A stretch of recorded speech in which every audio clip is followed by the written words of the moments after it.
What's up, kinfolk? It's RJ Young. I am not on a step mill. Consider hitting the like and subscribe button because I upload a video every single day. So it's college football related, sports related.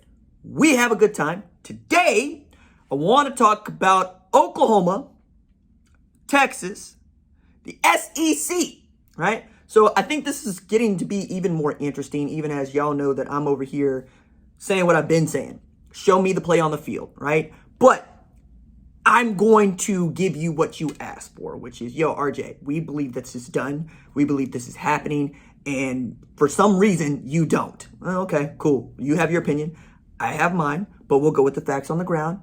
An invitation has been extended to Oklahoma and Texas. Texas and Oklahoma are expected to pick up that invitation. Now, what does that mean for the play, right? Number one, I take a look at it this way. In the last 40 years, Oklahoma and Texas have combined to win 4 national championships, right? That dates back to 1985. Oklahoma won one then, won one in 2000. And of course, Texas won one 2005. And 1981, they won one as well. In the last 12 years, Alabama alone has won 6 national championships. And now you have bought real estate in their neighborhood. It's one thing to buy the house. It's another thing to pay the property taxes annually. Y'all will know, since having become a homeowner a couple years ago, I think in terms of being a homeowner and all that comes with that. And just because you can afford a home in a pricier neighborhood doesn't always mean that you should be moving in. But that's what they have chosen to do.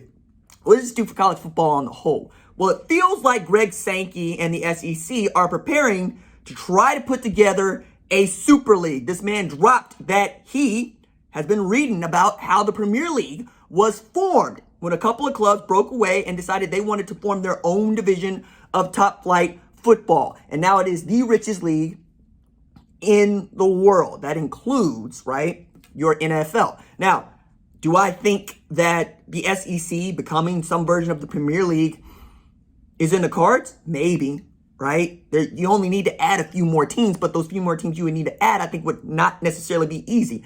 And then you'd have to poach from the ACC, the Big Ten, and the Pac-12 to actually do that, to say nothing of getting Notre Dame to move off of its independence and then join whatever your super league is.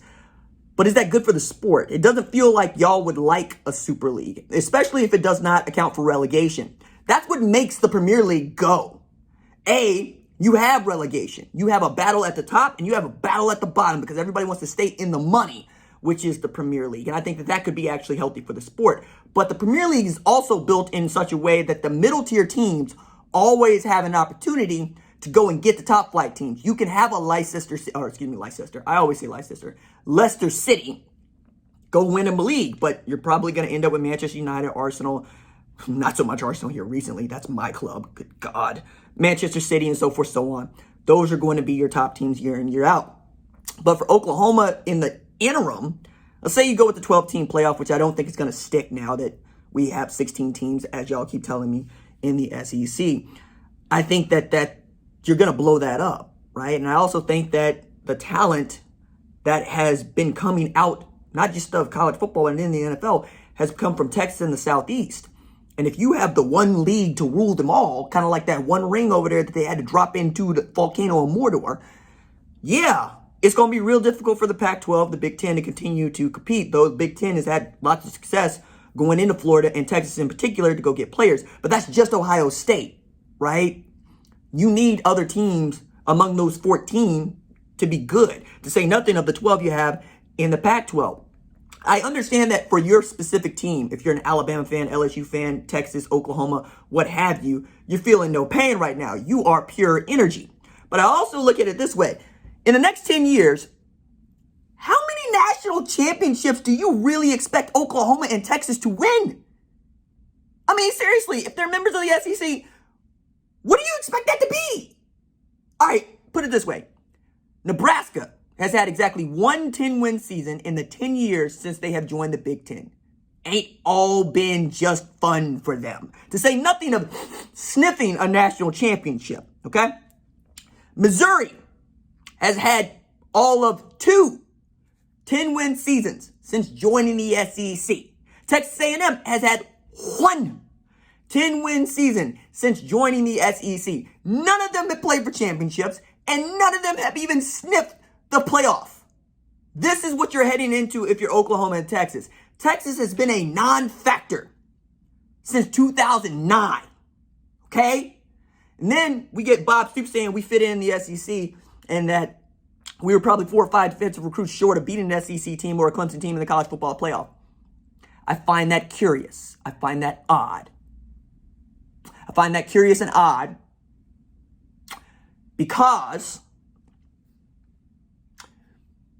you had opportunity to beat Oklahoma, or beat Florida in 2008. I didn't think you were a few recruits shy.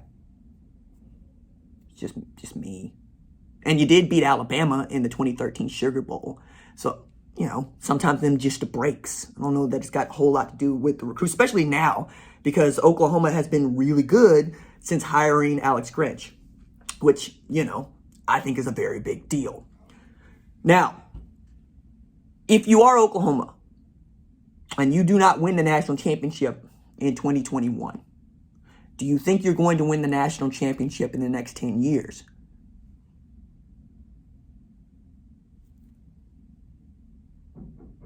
Okay, let's say you expect to win 1.